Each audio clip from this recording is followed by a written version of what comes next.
그렇게 덥더니 갑자기 또 시원해져서 너무너무 감사합니다.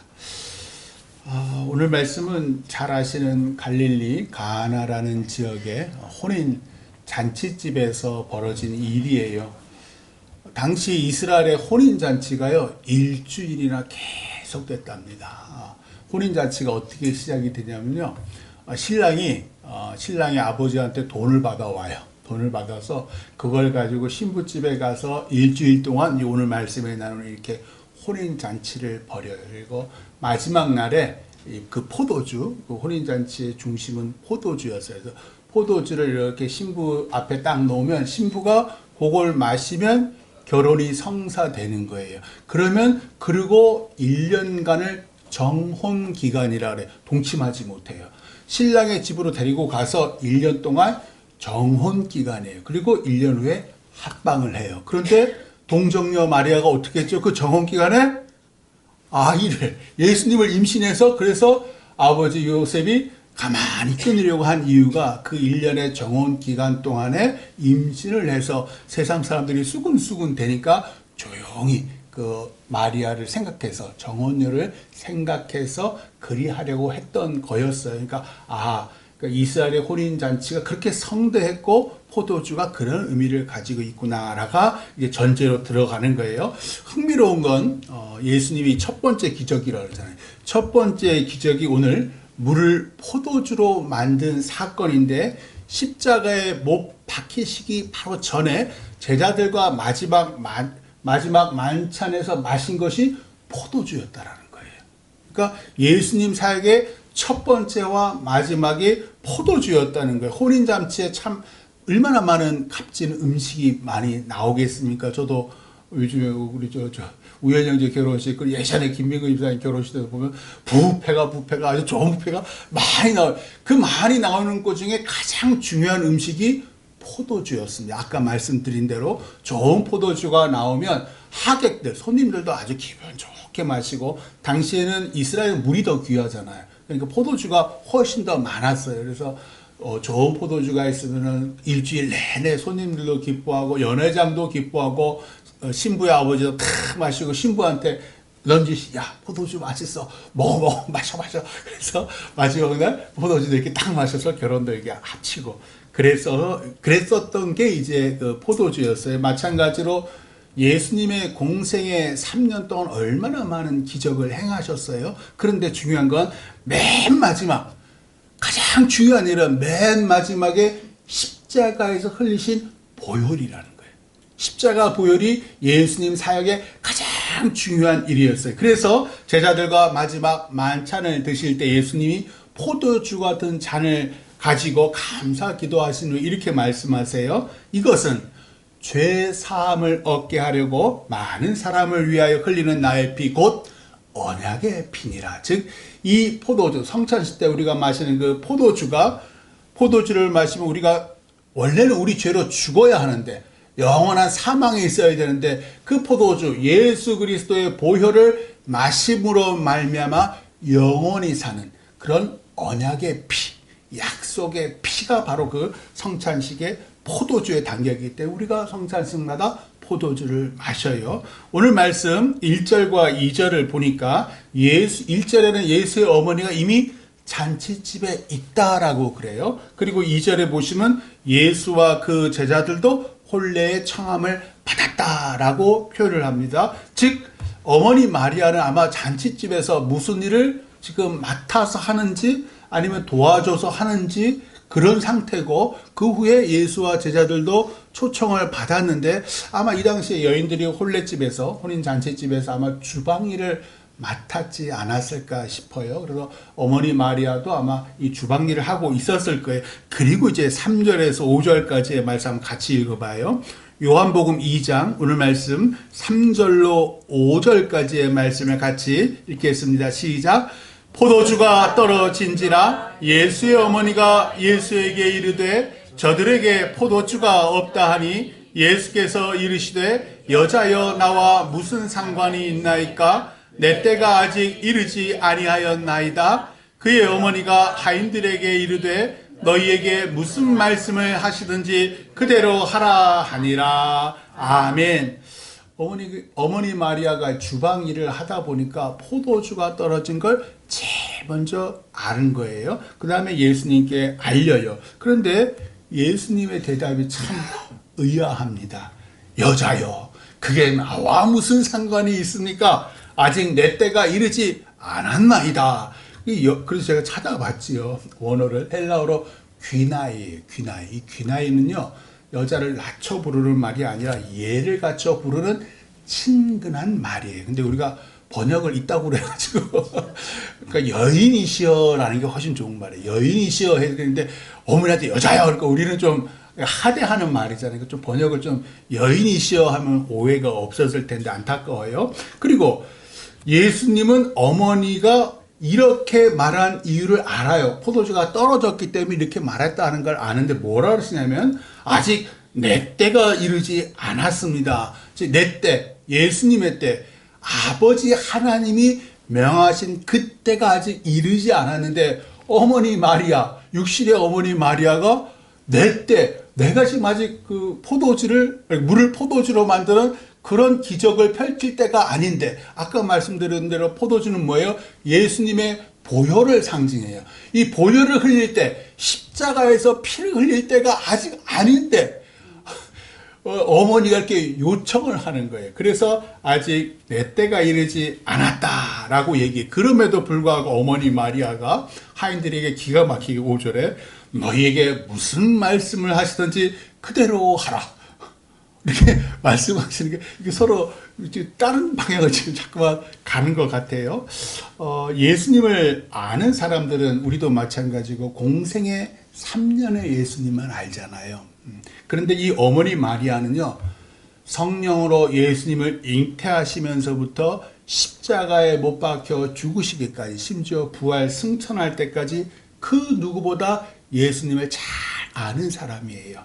누구든 부탁하면은 최선을 다해서 응답하시려는 그 예수님을 어려서부터 알고 있었어요. 아직 성부 하나님이 명하신 때가 아니지만 혼인 잔치집에 포도주가 떨어지는 걸 예수님이 아는 이상 아마 손님들을 위해 무엇보다도 이 신랑과 신부를 위해 포도주를 공급하실 것을 이 어머니 마리아는 누구보다 잘 알고 있었던 거예요. 문제는 그러니까 어머니가 5절에서 그러니까 예수님은 분명히 해주실 거라는 걸 알았어요. 근데 문제는 어디 있냐면 하인들이에요.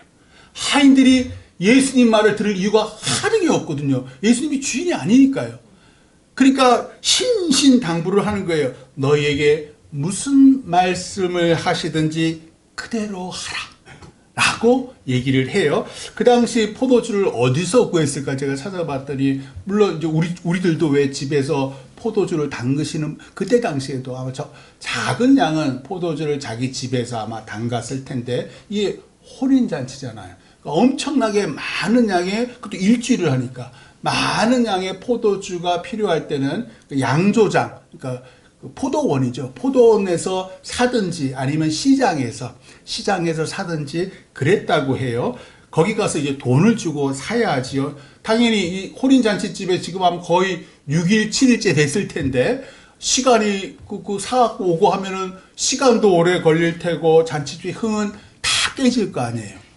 그래서 어머니 마리아가 혼인잔치와는 아무 상관이 없지만 금방 해결할 능력이 있는 아들 예수님에게 말했고 하인들에게 예수님 말씀대로 순종하라고 신신당부를 합니다. 언제나처럼 예수님이 해결해 주실 거라고 어머니 마리아는 믿었던 거래요. 자, 이제 관건은 하인들의 태도에 달려있지요. 자, 그래서 6절에서 10절까지의 말씀, 오늘 말씀 6절로 10절까지의 말씀 같이 읽어요. 시작. 거기에 유대인의 정결 예식을 따라 두세 통 드는 돌 항아리 6이 놓여 있는지라 예수께서 그들에게 이르시되 항아리에 물을 채우라 하신즉 아기까지 채우니 이제는 떠서 연회장에게 갖다 주라 하심에 갖다 주었더니 연회장은 물로 된 포도주를 맛보고도 어디서 났는지 알지 못하되 물떠온 하인들은 알더라. 연회장이 신랑을 불러 말하되 사람마다 먼저 좋은 포도주를 내고 취한 후에 낮은 것을 내거늘 그대는 지금까지 좋은 포도주를 두었도다 하니라. 아멘.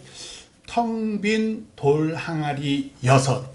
요한복음은요, 사도 요한이 나이가 아주 들어서 아마 80대 한 중반, 초반 그 정도 아주 나이가 많이 든 사도 요한이 소아시아에 있는 여러 교회의 초대 그리스도인들, 초대 교인들에게 쓴 복음서예요. 그러니까 대다수 이 글을 읽는 사람들은 헬라계 사람들이에요. 헬라계 그리스도인들이에요. 유럽 사람들이죠. 그래서 뭐라고 그러냐면 6절에 보시면 유대인의 정결 예시라 쓴 거예요. 그냥 정결 예식이 아니라 유대인의 정결 예시라 쓴 거는 이걸 읽는 사람들이 대부분 헬라인들이라는 거예요. 헬라계 그리스도인들이에요. 그래서 당시 유대인들은 식사 전에 손을 씻었는데 이건 율법에 없습니다. 율법에는 이런 말이 없어요. 율법에는 회막, 그러니까 하나님이 계신 회막이나 제단에 들어갈 때 손을 씻으라라는 규정이 있고 또 왜 피를 흘릴 유출병이나 뭐 아니면 죽은 자를 만진 사람들이나 부정한 자와 접촉한 후에 몸이나 손을 씻으라는 규정은 있으나 식사 전에 손을 씻으라는 규정은 율법 그 어디에도 없습니다. 마가복음 그 7장에 보시면 오늘 요한복음이죠. 마가복음 7장에 보시면 제자들이 손을 씻지 않고 손으로 떡을 집어 먹는 것을 본 바리새인들과 서기관들이 예수님께 와서 어찌하여 당신들의 제자들은 장로들의 전통을 준행하지 아니하고 부정한 손으로 떡을 먹나이까? 라고 물어요. 무슨 얘기예요? 장로들의 전통이라는 거예요. 사람들이 그냥 이래 하나님의 존전에 들어가기 전에 손을 씻고 뭐 이러니까 식사 전에 또 당신의 위생도 좀 거시기 하니까 아마 그렇게 해서 장로들이 만든 전통이었죠. 그러자 예수님께서 뭐라고 그 바리새인과 서기관들에게 얘기하냐면 너희가 하나님의 계명은 버리고 사람의 전통을 지키느니라 라고 말씀을 그리고 뭐라 그러시냐면 무엇이든지 밖에서 사람에게 들어가는 것은 능히 사람을 더럽게 하지 못하되 사람 안에서 나오는 것이 사람을 더럽게 하는 것이니라 라고 말씀을 하죠. 즉 무슨 얘기냐면 하나님의 계명인 이웃사랑은 버려버리고 사람들이 만든 그 정결 예식으로 배고픈 제자들이 손으로 떡을 얼마나 배고팠으면 손을 씻기도 전에 얼른 그 떡을 먹었겠어요. 그 사람들이 만든 전통으로 비난하고 꾸짖어서 못 먹게 하느냐. 그 말씀을 하시려고 했던 거예요. 그래서 텅 빈 돌항아리, 오늘 이제 나온 텅 빈 돌항아리 6개는요. 헛되고 헛된 유대인들의 거칠의 신앙을 상징하는 거예요. 보여주기식 신앙. 결국 그 보여주기식 신앙의 끝은 위선이라는 거예요. 바닥을 드러냅니다. 거기에 물을 채워라. 예수님께서 하인들에게 말씀하자 하인들이 아귀까지 가득 물을 채워요. 어머니 마리아의 신신당부대로 예수님 말씀에 순종해서 한이 가득 물을 채웁니다. 무슨 일이 벌어질지 하인들이 알았을까요? 몰랐습니다. 그저 시키는 대로 순종했을 뿐이에요. 아귀까지 가득 물이 차자 예수님이 이제는 떠서 연회장에게 갖다 줘라라고 말씀을 하세요. 그래서 돌항아리에 가서 그 물을 뜨는데 그 근처에 갔더니 냄새가 물 냄새가 아닙니다. 포도주 냄새가 샥 나는 거예요. 물도 딱 봤더니 붉은 색깔이에요. 이거 포도주가 됐네. 그걸 아는 거예요. 누구보다도 제일 먼저 아는 거예요. 그리고 그걸 가서 연회장에 갖다 주니 연회장이 얼마나 놀랐을까요? 그러면서 하는 칭찬이 이거예요. 사람마다 먼저 좋은 포도주를 내고 취한 후에 낮은 것을 내고는 그대 신랑을 지금까지 좋은 포도주를 두었구려 라고 칭찬을 합니다. 연회장은 포도주가 떨어진 줄도 몰랐고 이 포도주가 예수님이 물로 만든 포도주라는 사실도 몰랐지요. 그저 향과 맛을 보고 좋은 포도주를 나중까지 남겨뒀다라고 신랑을 칭찬해요. 돈이 많구만 신랑라고 이렇게 둘러서 얘기. 그 밤 신랑이 이제 신부에게 좋은 포도주를 딱 올렸을 거 아니에요. 이 포도주를 신부가 마셨을까요? 안 마셨을까요? 마셨죠. 어이구 이 사람 돈 많은 신랑이에요. 시집을 갔을 겁니다. 오늘 말씀을 천천히 읽다가 보면 예수님의 기적, 예수님의 능력이 임할 때까지 내가 해야 할 한 가지 일이 있다는 걸 발견을 해요. 항아리에 물을 채우는 겁니다. 도대체 왜 내가 항아리에 물을 채워야 하는지 하인들은 몰랐습니다. 왜? 어머니 마리아만 알아요. 예수님의 능력을. 하인들은 몰랐습니다. 우리도 그렇잖아요. 나 하나 살기도 버거운데 오늘 장로님 기도를 들어보니까 이웃을 사랑하라 그래요. 아니 나 하나 살기도 어려운 이 형편에 왜 다른 사람을 사랑하라고 하시는지, 왜 그렇게 하나님께서 말씀하시는지 우리는 이유를 모릅니다. 또 하나님의 몸된 금토교회는 아무도 원하지 않았는데 강제로 토지가 수용이 되어서 지금 교회 건축 지금 절반 이상이 휙 지나가고 있어요. 왜 그리 하시는지, 하나님께서는 왜 일을 이렇게 하는지 사실 거부하면 됩니다. 내 일 아니잖아요. 교회는 주님의 몸된 교회잖아요. 나는 그 지체일 뿐입니다. 혼인잔치도 주인의 잔치잖아요. 나는 하인일 뿐이에요. 왜 내가 쓸데없이 또 주인도 아닌데 듣도 보도 못한 청년 예수가 돌항아리에 물을 채우라 그래요. 왜 물을 채웁니까? 그런다고 뭐가 달라지겠습니까?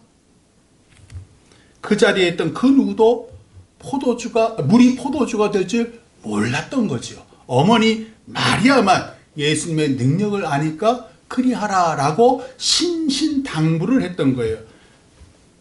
그럼에도 불구하고 이 하인들이 아귀까지 물을 채워요. 아마 어머니 주방에서 일하던 그 어머니 마리아, 아마 동네에서도 이 어머니 마리아가 어떤 사람인지는 소문이 쫙 났을 것 같아요. 그 어머니 마리아를 신뢰한 거지요. 그리고 뭔가 알 수 없는 그 예수님의 그 포스, 막 그런 권위, 알 수 없는 그런 능력, 그런 것도 아마 일부분 작용을 했을 거예요. 마르틴 루터, 종교개혁가 마르틴 루터가 이렇게 말했어요. 순종이 기적보다 낫다. 순종이 기적보다 낫다. 예전에도 말씀드렸지만 누구나 그래야 한다고, 누구나 그렇게 한다라고 그런 말이나 명령에 따르는 건 순종이 아니에요. 합리적 행동이죠. 그리고 당연한 일입니다. 순종은요, 내가 이해할 수 없는 말씀이나 명령에 따르는 거예요. 이스라엘 백성들이 광야에서 나와서 이제 여호수아와 함께 가나안 땅을 막 정복하러 들어가잖아요. 그때 힘없는 이방 족속들이 알아서 깁니다. 심지어 거짓말해요. 거짓말을 통해서 어떻게든지 살아남으려고. 그럼 그 사람들 데리고 노예로 부리면 되잖아요. 이방 족속들이니까. 그렇게 했습니다. 근데 하나님께서는 그래 하지 말라 그랬어요. 다 진멸하라 그랬어요. 진멸하지 않았습니다. 두고두고 화근이 되지요. 사울 왕이요, 하나님의 뜻을 이해할 수 없었습니다. 아말렉 족속을 진멸하래요. 아니 그 좋은 양과 소는 백성들 먹도록 데리고 오면 되잖아요. 그리고 사람을 다 죽었는데 홀로 혈련다신 홀로 남았던 그 아각 왕은 무슨 해가 되겠습니까? 그리고 살려서 옵니다. 순종하지 않습니다. 오늘 말씀에서도 어머니 마리아가 예수님뿐만 아니라 하인들에게 무리한 부탁을 합니다. 너희에게 무슨 말씀을 하시든지 그대로 하라. 우리 중에 제가 아무 얘기나 하면 그대로 하실 분 있습니까? 없습니다. 제가 택도 안 되는 얘기를 했는데 여러분이 순종하겠습니까? 안 합니다. 이 말에 따를지 안 따를지는 온전히 하인들의 몫이에요. 그들은 앞으로 벌어질 일을 모릅니다. 왜 물을 채우라는지 모릅니다. 그저 항아리에 물을 채우라 하니까 예수라는 사람, 이 젊은 사람이 그 말대로 그래 채우는 김에 아기까지 가득 채웁니다. 대충 채우지 않아요. 넘치기 바로 직전까지 다 채워버린 거예요. 그 뚱뚱한 개그맨 이용식이라는 분 아십니까? 지금 장로님이세요. 젊은 날 아주 잘 나간 개그맨이었어요. 그런데 결혼한 지 8년이 돼도 아이가 안 생깁니다. 집안 대대로 기독교 집안이에요. 근데 이용식 자신은 믿음이 없었어요. 아내는 믿지 않는 사람인데 시댁의 영향으로 주일 예배만 간신히 드리던 아내였어요. 그런데 아이가 8년이나 안 생겨요. 그러던 어느 날 나이든 권사님이 연예인 권사님이에요. 나이든 권사님이 아내에게 40일 새벽 기도를 드려보라고 권합니다. 오늘 말씀에 어머니 마리아 같은 권사님의 그 권면대로 이 아내가 40일 새벽 기도를 드립니다. 연예인 교회를 다녔기 때문에 아내가 평창동, 잘 살죠? 잘 나갔었으니까. 아내가 평창동 집에서 새벽에 홀로 자기 차를 운전해서 새벽 제단을 쌓아요.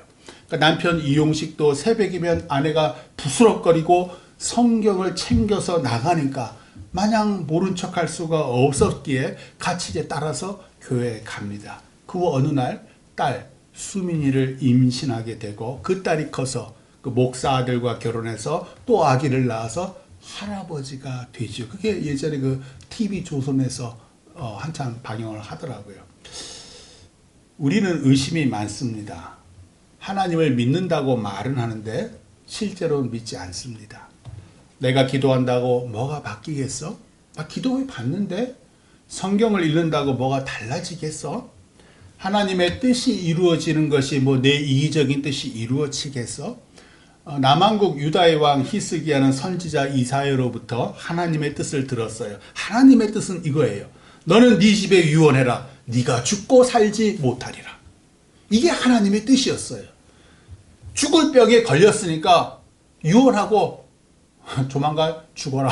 이게 하나님의 뜻이었습니다. 그러자 히스기야가 얼굴을 벽으로 향해서 하나님께 이렇게 기도해요. 여호와여 구하오니 내가 주 앞에서 진실과 전심으로 행하며 주의 눈앞에서 선하게 행한 것을 기억하옵소서. 그리고 심히 통곡을 합니다. 이사야서 38장 9절에서 20절에는 히스기야가 이때 뭐라고 기도했는지가 자세히 나오는데 그중 13절 14절을 같이 읽어봐요. 이사야 38장 13, 14절 1013쪽이에요. 1013쪽 구약성경 1013쪽 1013쪽 이사야 38장 13절 14절 말씀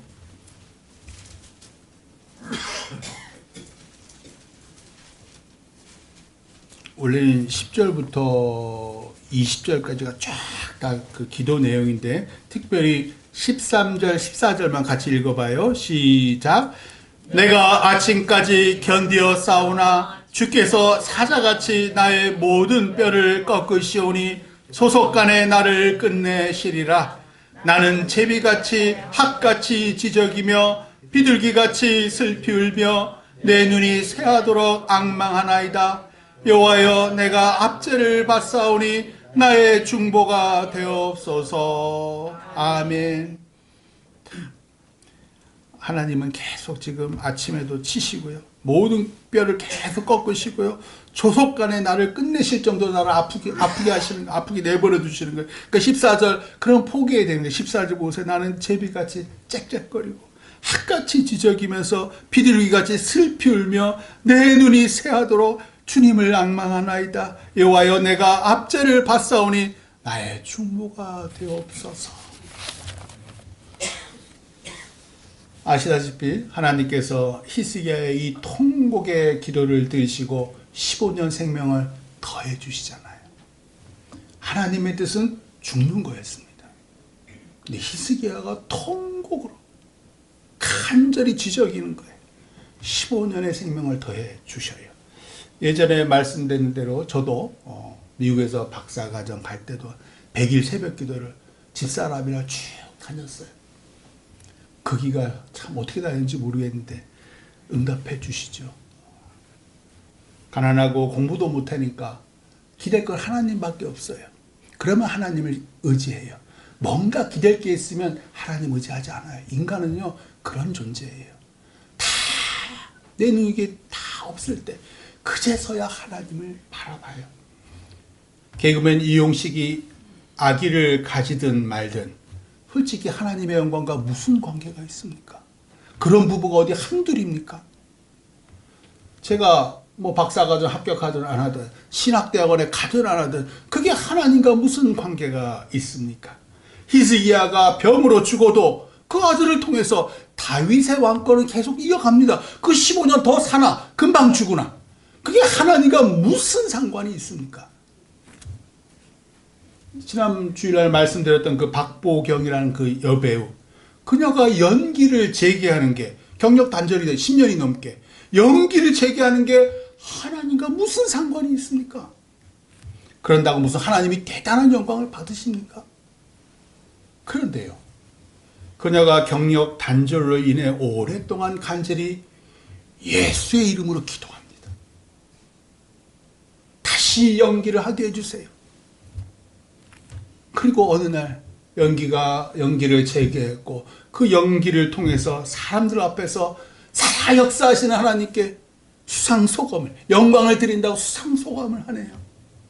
이용식과 그 아내 별로 믿음도 없던 것들이 예수의 이름으로 아기를 갖게 해주십사 기도를 하네요. 심지어 40일이나 그 먼 교회로 운전해서 눈물 흘리며 하나님께 기도하네요. 어머니 마리아가 예수님께 이 잔치집에 포도주가 떨어졌다고 알리시고 예수님 보는 앞에서 하인들에게 무슨 말씀을 하시든지 그대로 하라 신신당부를 해요. 그리고 하인들이 안 하면, 하인들이 물 안 따랐으면 예수님의 포도주 기적은 없는 거예요. 그런데 이 하인들이 그 말씀에 아주 붓고 부어도 아기까지 물을 채우네요. 그러니 어쩝니까? 예수님과 하등 상관없던 일들이 이제 예수님의 일이 되셨습니다. 그들을 불쌍히 여기시고 사랑하시는 하나님이 당신의 이름으로 기도하는 그들의 꿈과 소망과 믿음에 응답하셔요. 오늘 말씀 11절, 요한복음 2장 11절 한번 말씀 보세요. 원래는 상관이 없던 일인데 어떻게 사도 요한이 2장 11절에 이 일이 어떤 일이었는지를 증거해. 같이 읽어요. 시작.